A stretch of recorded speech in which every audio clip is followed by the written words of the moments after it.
Hi there, and welcome to Ancestral Recall. This is a Magic YouTube show that deals with the history of Magic the Gathering set by set. Well, usually. While Magic is the first and most probably the most famous trading card game, it's not the only one. My name's Eli Kaplan, and today we're going to talk about a different trading card game today. Last year, I profiled Wizards of the Coast's second trading card game, Vampire the Eternal Struggle, also designed by Richard Garfield. It was a worthy follow-up to 1993's release of Magic, built from the ground up for multiplayer and providing a rich storytelling experience. But in 1994, other game companies, marketers, and hobbyists with a few artist friends saw Magic flying off the shelves and said to themselves, yeah, we should do this too. The first superhero CCG was Super Deck. With generic, unlicensed superheroes and nigh incomprehensible game mechanics, not to mention the goofy clip art, their packs flew off the shelves regardless because people wanted to try something different. Steve Jackson Games, one of the smaller RPG and tabletop companies, tacked on the collectible element to their cult hit card game Illuminati, creating Illuminati New World Order, which did very well. And it was an excellent game. But the collectible element really didn't add all that much to the format than, well, making the company lots of money. Then there were the licensed games. Vampire the Eternal Struggle was WotC's first licensed game based on the tabletop RPG Vampire the Masquerade. Wizards' Netrunner was based on R. Talsorian's Cyberpunk 2020. Marvel Comics published Overpower, a game based on recycled art and nonsensical mechanics. It even used the dominant comics style of the 90s for their art, which wasn't particularly good. TSR went through their huge slush pile of artwork to produce Spellfire, one of the most egregious card games because it was really just a glorified customizable version of War, where the bigger numbers won. It was a terrible game. Admittedly, with lots of great classic art from D&D's first, advanced, and second editions, but not fun to play. The appeal is clear. Some people will spend $20 on a game and that's it. Buy Monopoly once and you're done. Buy packs of a trading card game, and if you like it, you're going to want more. Heck, new expansions will drive people to the gaming store again and again. So trading card games were seen as much more profitable than board games. And yeah, they are. And lots of companies threw their hats into the ring, and many of them crashed. I mentioned superhero and cyberpunk. There were Western games. There were games based on martial arts. There were even biblical trading card games, such as Redemption.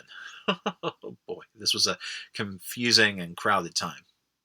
But in the 90s, there was a company that fell into the default second place position behind Wizards of the Coast when it came to making trading card games. This company did not flood the market with their products. They had attractive card layouts, and with some work, the game was playable out of the box. And this company had one of the absolute best, most attractive, most attention-getting franchises as the focus of its card game. A franchise close to the hearts of millions of gamers and pop culture aficionados. Yes, today I'm going to talk about Star Trek's first trading card game. There's so much to say about Trek, I could be here for days. So I'm going to try my best to keep it to the basics before talking about the trading card game proper.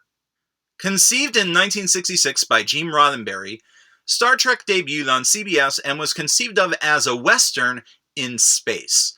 Captain James T. Kirk of the Starship Enterprise was the leader of an intrepid crew, the best of humanity representing the United Federation of Planets.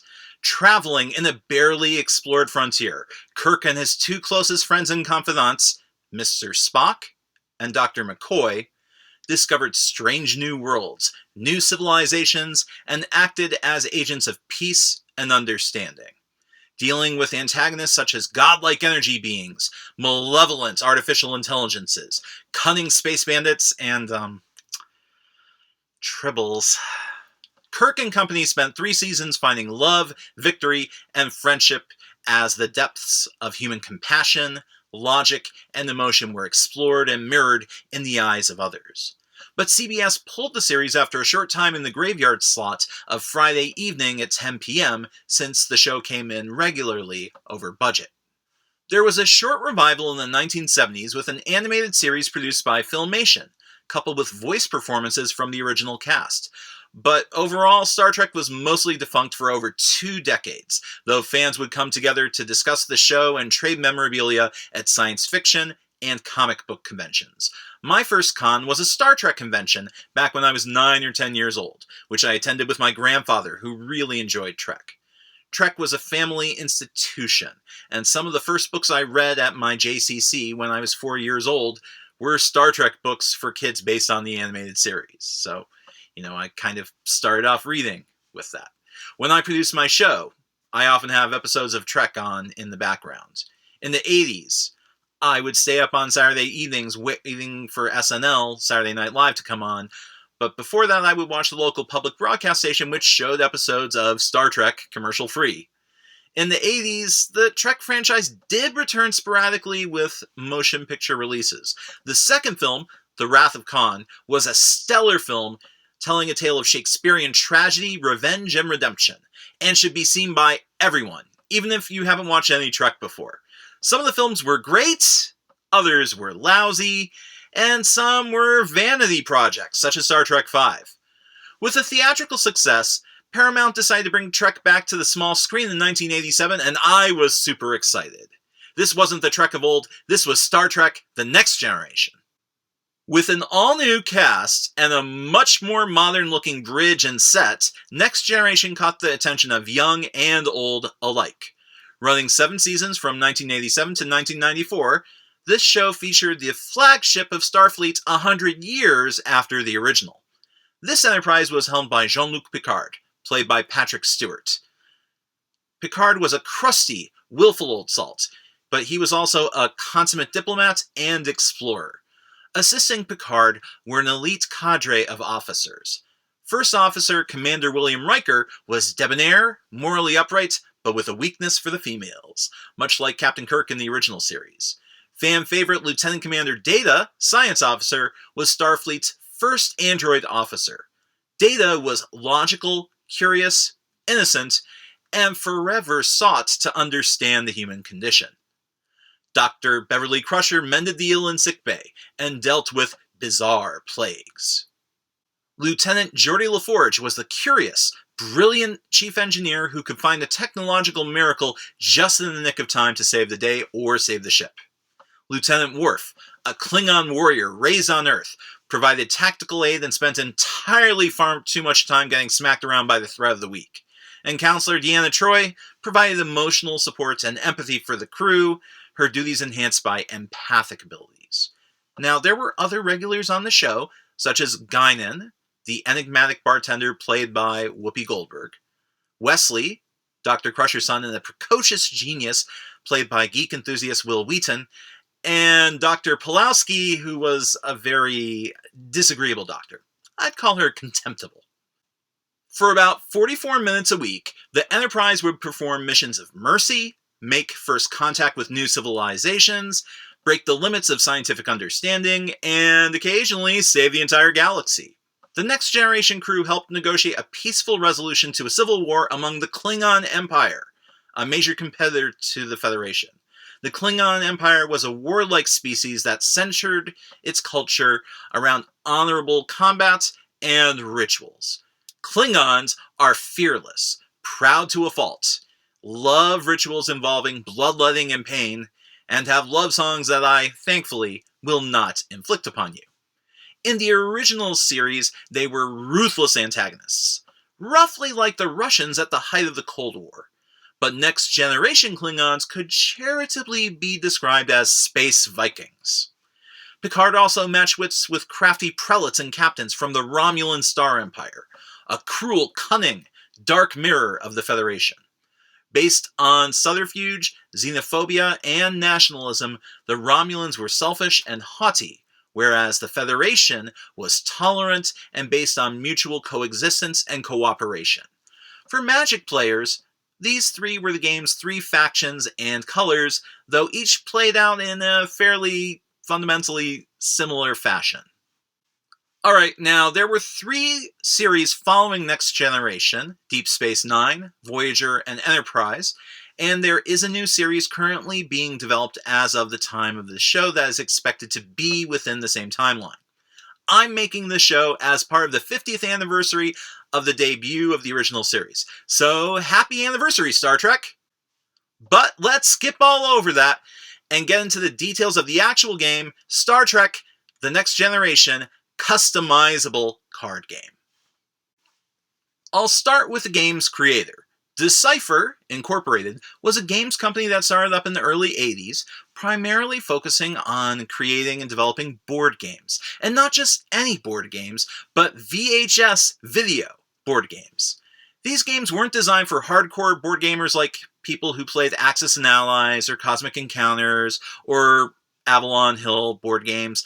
These were games designed for parties, for casual gamers, like VHS murder mystery games, or party games like Nightmare, or, in the case of Decipher, the Star Trek: The Next Generation board game, a Klingon challenge. Now, this board game has the actor who plays Duras in it, though he isn't playing Duras himself, he's playing a hammy rogue Klingon who hijacks the Enterprise D, and players have to rush for an hour to hack into the computer, solve technical problems, and get through force fields to regain control of the ship through engineering. Meanwhile, Duras, I'm just going to call him Duras, is yelling at people to pay attention to him, handing out penalties, and forcing them to experience beige. Decipher was a company that relied on marketing and exclusive deals, and had a very different mentality towards game design than Wizards of the Coast. And that mindset became quite clear as players tried out the game and figured out what it was about. Almost immediately after Magic's initial release of ABU in 1993, gamers started catching on and people were snapping up the game like crazy. Stores would just blow out of Magic stock right away. And for novice and veteran game designers alike, they saw the opportunity to get in on this crazy new trend and stake their claim in this new concept. It took a while for big pop culture licenses like Star Wars or Pokemon or Marvel Comics to get their acts together and get in on the trading card game market. Enter Tom Brawlach and Raleigh Tesh. These two were dedicated chess fans as well as world champions of the game Pente, or Gobang, an adaptation of the classic board game Go, or Shogi. Brawlach and Tesh saw lots of people playing Magic and decided to go to Decipher as a publisher. Decipher worked out a deal with Paramount Studios, the producers of Star Trek: The Next Generation, and the first set of Star Trek, the TCG, came out in 94 November. And in 94, Star Trek was at the Paramount, pardon the pun, of science fiction fandom. The Sci-Fi Channel hadn't come into existence in the US yet, and the original Star Wars trilogy had been out of the theaters for years. But Star Trek: The Next Generation was the top-ranked syndicated television show in the US, which led to another spin-off series, Deep Space Nine, which came out in 93. Now, while Next Generation had a terrible first season, it soon found its legs and was cranking out weekly dramatic space opera with some great scripts and solid acting jobs. Now, forgive me, but I have to get into the nerdy details of things like the business of Star Trek. See, Paramount, the people who made the television show, got a lot of cash from syndication, where local TV stations would get the first run of a show for free, and then the show would go into reruns and stations would pay for repeated use. Next Generation episodes were expensive to produce, between the actors' salaries, special effects, and we're talking $1 million per episode in most cases. And Paramount had another key revenue stream, merchandising. To quote Yogurt from Spaceballs, merchandising is where the real money is made. Marketers could apply to Paramount for a license to produce comics, trading cards, toys, or other merchandise with Trek characters and stories. Paramount had a rule, which was that actors had control over their likenesses in reproductions, as part of the deal to act. Patrick Stewart may not be in any more Next Gen episodes, but there are comics being made of Next Gen characters to this day, and Patrick Stewart is still getting money for those. And if someone made a crappy version of Brent Spiner's data face on a toy, well, Spiner had the power to veto that toy. This was a tradition going back to Gene Roddenberry's creation of the original series back in the 60s. It was a contractual tradition. Not all media franchises have this, but Trek does. So Decipher had to redo a bunch of concepted cards because they couldn't get the rights to use images of the actors on the cards. Even extras on the pleasure planet of Risa had to give their say-so, and Paramount had lots of trouble tracking down these actors. They just couldn't get in touch. This was a radically different approach to art than Wizards of the Coast had. Before we get into the mechanics of the game, I want to talk about how the game was produced and sold because it has numerous features similar to Magic and numerous features that were distinctly different from other trading card games. The Star Trek CCG was introduced with the Premier Edition in 1994. It featured an initial black border printing, followed by white bordered reprints, just like Magic. There were commons, uncommons, and rares, just like Magic. Although, yes, there were ultra rares. What was the first ultra rare for the game? There was only one in the first set. And what was it? Oh, just a card that some people might want to have. The freaking Enterprise! Which was way better than a Galaxy-class starship or a Nebula-class starship. Now, there were numerous small expansions and collector's edition reprint sets, many of which featured exclusive cards that weren't available anywhere else. You get these ultra rare cards sometimes on top of a box when you open it. Or if you order an entire case, you would get an extra one on top of the case. These were called box toppers or case toppers. Now, this wasn't a buy-a-box promo like Wizards does, because retailers could just take those when they open them up and add those cards directly to their case if they chose. You wouldn't open them in packs, but they were tournament legal, and these promo cards were often the strongest cards available in many strategies. And yes, collectors also happen to want them. And yeah, I need to talk about a particularly odd, bizarre phenomenon, the Fajo collection. The Fajo collection was a limited print run of 40,000 collections, allegedly, although of those opened, none with a collector's number over 15,000 was included. Inside the Fajo collection were 18 unique cards that Decipher said would be printed in future sets, and many of them were really powerful, and some of them did see prints later. There was a card printed entirely in Klingon language, though the letters were Romanized. There was a card with 3 different affiliations on it, and the set came with a binder, and a poster with every card printed to that date, and a business card, and a certificate of authenticity, because we really care about that with trading card games. And also, it came with a stick of gum. I mean, a stick of gum, wow, how about that? But I digress. The point is, Decipher was really focused on marketing and collectability, on cramming every dollar of profit out of their games. Their game design, on the other hand, was not that good. The fact that rares were almost entirely strictly better than commons or uncommons, and that competitive decks used only rares, was considered perfectly normal. In an interview with Alan Varney, an Decipher representative said that the rares were better than the commons or uncommons because that's how the industry works these days. Never mind that in Magic the Gathering, some of the most powerful cards in Alpha Beta Unlimited were things like Dark Ritual, Lightning Bolt, and Sinkhole, commons. Decipher wanted the best cards to be rare for 2 reasons. The first reason is to get regular players to spend more money on the game. If you want to play with the best cards, you can do that, provided you shell out $3 a pack. And you're going to have to buy a lot and be able to trade. But in a game with only 3 factions, the choices are limited. Very limited. And the faction with the most skilled, toughest, highest statted numbers is the Federation, hands down. The only advantages that the Klingons and Romulans have is that they get to initiate combat between starships or crew on the planet. And the Romulans can't attack Romulan opponents. No, only Klingons get to attack whoever they like. Now, there is a flavor reason to that, but it's a very bad way to balance a game, because otherwise, player-to-player interaction was very limited. And there's another reason why Decipher made all the best cards rare. Decipher was hoping that another group of people would also buy cards. And those people weren't gamers. Those people were Star Trek collectors and speculators. There was a sizable amount of people out there who want to have trading card game cards as part of their collection of their favorite Trek characters. People were offering $45 in 1994 dollars for Enterprises. Now, in 2016 dollars, that's adjusted to about $70. Or $25 and $94 dollars for Picard, because they love Patrick Stewart's character. Do you love Worf? Well, you're still going to pay for it. Maybe about $30 by today's standards. Now, if you wanted to play with the entire Enterprise bridge crew, you could do it, but it costs around $350 to do it. That's not sound economics, and it's really hard to sell a game based on these amazing characters when you don't get them.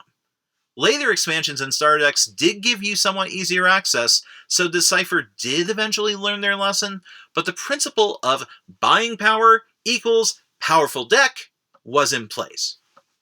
One thing I do want to mention briefly, because I didn't directly experience it, is that the game got a complete facelift and revision in 2004 with the second edition. This wasn't a re-release of the Premier Edition, it added a whole host of new rules, like an actual resource cost for playing cards.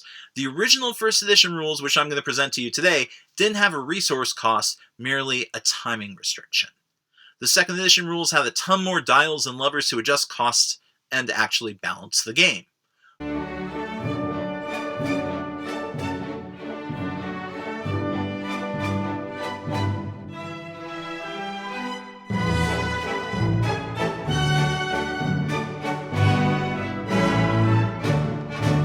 Unfortunately, second edition cards were not playable with first edition cards per se. A few of them were compatible, but many of them were not, and this caused a serious break with the player base. The idea of the game is that you are a Starfleet Admiral, or a Klingon Chancellor, or a Romulan Praetor trying to succeed in your missions. You recruit ships, officers, and gather equipment and effects to tackle missions, which may be either in space or on a planet. Completing a mission or overcoming some obstacles will win you points. You need to score 100 points and have solved both a space mission and a planet mission to win. Then, the game's over. There is a space line, a number of planets and spatial features such as nebula or stellar arrays, represented by cards, that are in the middle of play between you and your opponent. More than two players can lead to triangular or square timeline configurations. Now, you place each spot on the timeline, spaceline I should say, then start to seed dilemmas, complications to the missions which stop ships or crew, possibly killing them in response. So these go sight unseen under the spaceline location. So let's say you have something where you're exploring a nebula or you're delivering medical supplies on your opponent's missions, or maybe your own missions, provided you have the requirements. And you would put these dilemmas face down underneath them so that when your opponents have the requirements to attempt these missions, problems would pop up. Possibly killing people, possibly freezing them, all sorts of negative consequences could happen. So, once the spaceline is complete, you set up your faction's outpost, your starbase, and start to play. Now, at the beginning of the game, you draw a hand of, guess how many cards? 7. Because 7 is a good number, I guess. The game has a very simple turn sequence. First, you get to play a single card from your hand. This can be personnel, a ship, a piece of equipment, an artifact, or an event card. Artifacts and event cards modify the field of play just as artifacts or enchantments do in Magic. Some events happen and go away, much like Magic sorceries, and you only get to play one card from your hand per turn. Unless you have the completely, disgustingly broken event Red Alert, which allows you to dump your hand at will, more or less. Then you get to move stuff around the table. You can move ships, beam crew down to planets or onto different ships, repair ships, or attempt missions. Klingons and Romulans also have the chance to get into fights with opposing players' crews. And when you're done with that, you draw your card, and you pass the turn. The major things that you'll be playing are ships and personnel. When you play a personnel card, Decipher says that you have to say aloud, Commander William Riker, reporting for duty, or Galron, reporting for duty. So I guess there actually is a cost to playing these cards. Your personal dignity. Ships are rated with 3 attributes: shields, weapons, and movement. Now, each location on the spaceline requires you to have a certain amount of movement to pass through. So if the card with a span of 5 is next to you, and the location after that has a span of 3, a ship with movement 8 or 9 can get through to the next card after that. Shields indicate the ship's defensive strength, and guess what weapons means. Each ship also has a crew requirement, which means that the ship must have a threshold of staff for it to move. Now let's move on to the personnel. To the left of the card, there's an icon which shows how they can contribute to a ship. Wesley Crusher has a 4-pointed silver support marker, as does Ensign McKnight. McKnight and Wesley are officer class personnel. Loxana Troy has the role of VIP. Worf is security. Beverly Crusher provides medical, in fact 2 medical, because she's as good as 2 regular doctors. Geordi LaForge is a double engineer and also has navigation, physics, and computer skill. Geordi also has a gold 6-pointed star representing superior crewing potential. A gold star can satisfy either a gold or a silver star requirement in order to consist as the necessity of the crew for a spaceship. Now, the Enterprise requires a gold star and 2 silver stars. A Klingon bird of prey only requires a silver star, and the runabout requires no command at all. By the way, Loxana Troy, mother of Deanna, she provides no assistance to get a starship moving, and that's true to the show. At Uncommon, the Federation gets guys like Mott the Barber. Whee! Mott the Barber has barbering as a skill, which only matters to 1 other card in the game. And then there's the attributes, the other stats: integrity, cunning, and strength. Integrity represents moral decency and doing the right thing, good judgment. Cunning is cleverness, technical ingenuity, and problem-solving skills in general. And strength is the ability to hit things hard or push open doors. Worf has 10 strength, the highest strength in the game except for 1 guy. But in the show, if there's something hostile to the Enterprise, half the time the first thing that threat does when they beam it onto the bridge of the Enterprise is beat up Worf to show how badass and threatening they are. Poor Worf, we're told he's the strongest, and yet he loses so often. And the rest of what goes on with him is his being told no. Go ahead, click the link. You'll like it. There's also an equipment card type. There are Klingon disruptors and Federation phasers, which boost an entire team's efficiency at a skill, or maybe they'll add new technical competencies to a team. So tricorders will give lots of crew people science. Medical pads will give science staff medical. Medkits, things like that. Although each equipment is designated for each faction. They all play the same, but they need the right kind of people present to use them effectively. Besides the space outposts, there's another important card type: interrupts. Yeah, Star Trek has cards that you can use on your opponent's turn. These cards represent tactics that can bounce ships around the space line, or represent rogue Borg showing up to ambush opposing teams. Since there's no resource costs in this game besides the actual cost of drawing and using the card itself, the designers had to minimize the impact that interrupts had, except for silver bullet cards that would end up destroying the other most powerful cards in the game in the name of balance. This is bad design. Speaking of design now, when you look at the list of personnel in the first set, the Romulans have 27 cards, the Klingons have 38 characters, and the Federation gets 57 different crew members. The Romulans and Klingons can bolster their numbers with several non-aligned aliens, and every faction has access to generic crew members who can have multiple copies in play, but the fact is, the game is fundamentally flawed in terms of balance. On top of that, the Enterprise crew easily has the most skilled and best statted personnel in the game. They're just better.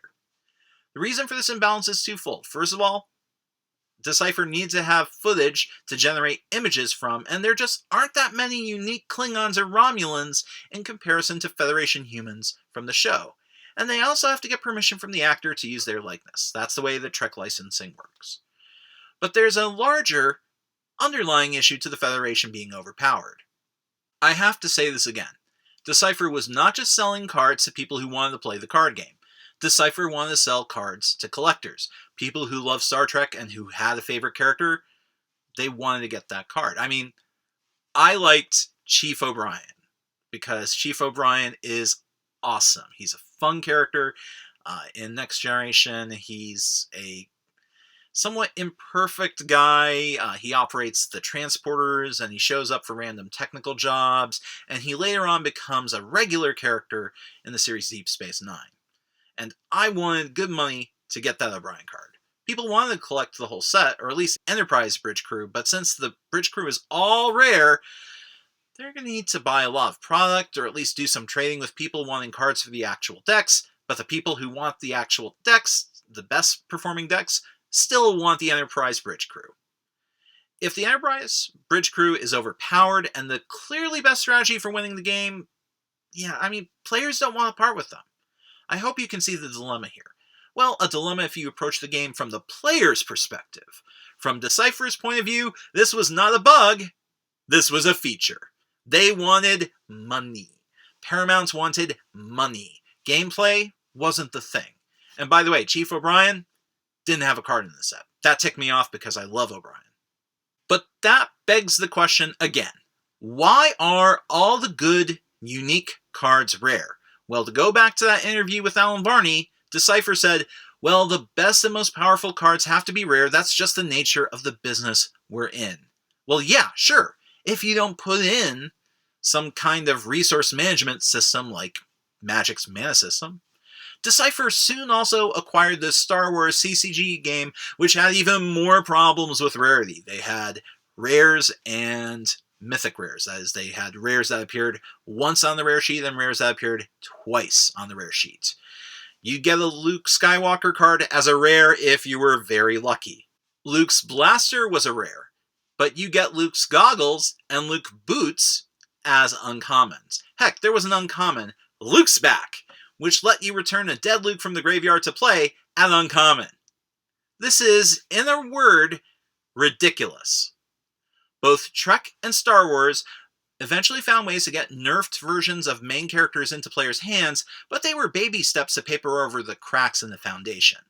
The real version of the card would put you back by quite a bit. But at least the Trek game didn't have cards like Picard's tea set, or Picard's uniform, or Jean-Luc's back. I haven't played the Star Wars game, so I really wouldn't be qualified to profile it without doing a metric crap ton of digging and research. Oh, and Han Solo? He didn't come in the first Star Wars set.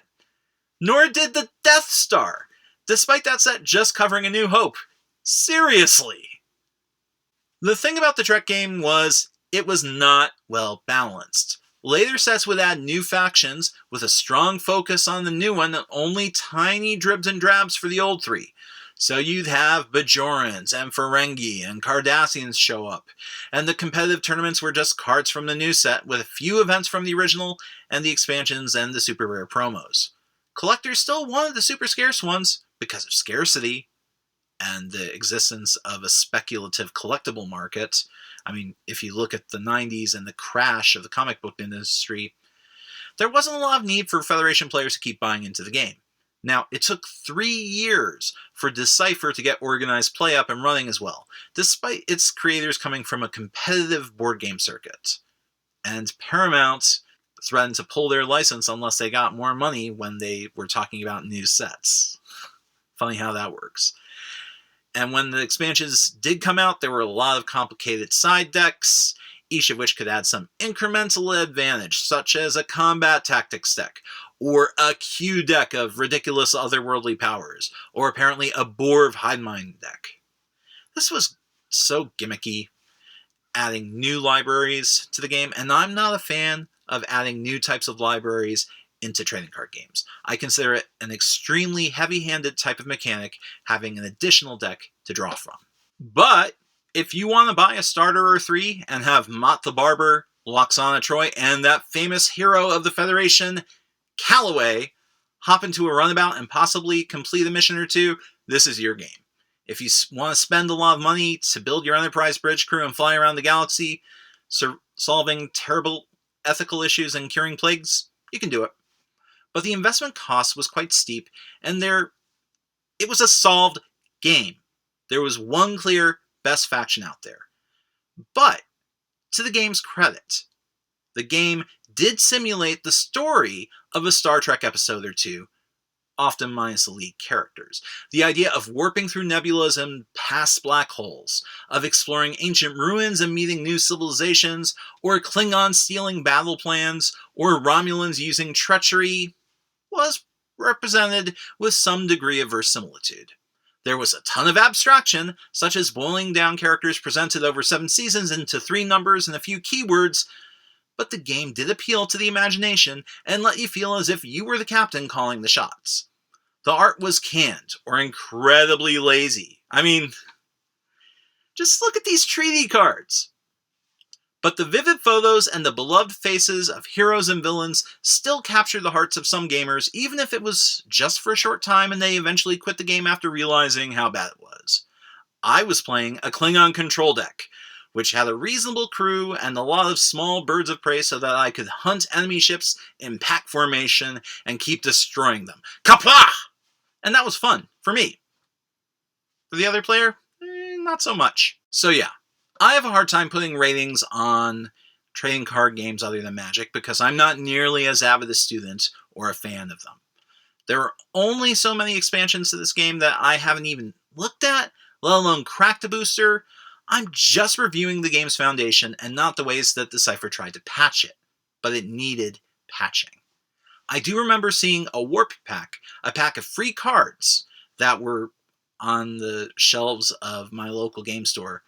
The warp pack was designed to hose a number of the most broken cards in the original game, such as a hoser that could counter Red Alert. But it was a very specific, narrow solution to a larger issue, and you had to have that card in your hand when they played it. By revamping a game to a second edition a decade later with entirely new fundamental mechanics, adding costs to a game that had none, the game was so transformed that I really don't want to make any judgment on the value of the second edition. And that debate goes on today, as I was checking out the Continuance Committee, link in the description, which is a great resource for many versions of the game, different rules, and you can see PDFs of new virtual fan expansions. And Decipher even gave the proprietors of the Continuous Committee website a ton of sealed product to help the game live on, which I thought was a very thoughtful action. So hey, I have to give Decipher props for that. The game's last paper expansion was released in 2008, and new online PDF sets are released periodically. With that said, after acquiring licenses for games as diverse as Austin Powers, Mega Man, Lord of the Rings, and a game that allowed you to play both Rambo and Chuck Norris, Decipher went under after one of their key executives, the founder's brother-in-law and finance VP, was found to be embezzling money from the company. The company's website is defunct. Now, that didn't mean much to Paramount, of course, though Paramount lost a ton of money trying to run their own television network and then got bought out by Viacom. But Trek, the franchise, is alive and well today, with the Abrams-verse cinematic Star Trek universe ongoing and a new television series anticipated within the next 2 years. Little is known about this new series, but it seems likely that with the growth of digital mobile media platforms like Netflix, Trek will get more adaptations, and I would not be surprised if we saw a reborn Trek digital CCG, much like Hearthstone, in the future. Now, whoever develops that game, are they going to use Decipher's game at the core? It wouldn't be that surprising. Many free-to-play mobile games today use a similar system, with money spent unequivocally equaling additional power, with boosters and more powerful cards for grinding the game or shelling out cash. Nah, I totally expect Paramount to get a new design out there. It's money on the table for them. What that has to do with actual good gameplay, well, it's another matter. We'll have to see. Thanks for watching. Next time, we're going to continue our look at Magic with The second set of Urza Saga block, Urza's Legacy. This is Eli Kaplan for Ancestral Recall, signing off. Good games, and good luck.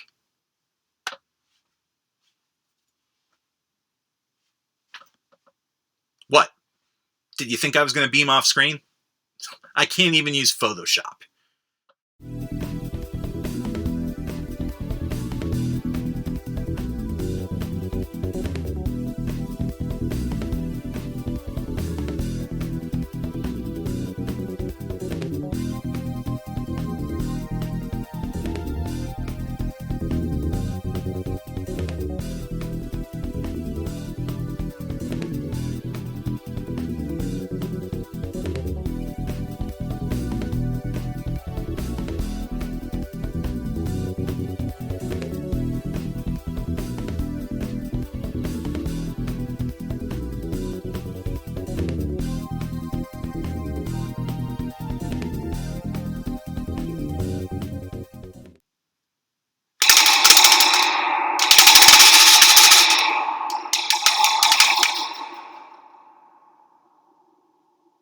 I used to play with this a ton when I was a kid. Yeah, this drove my parents crazy.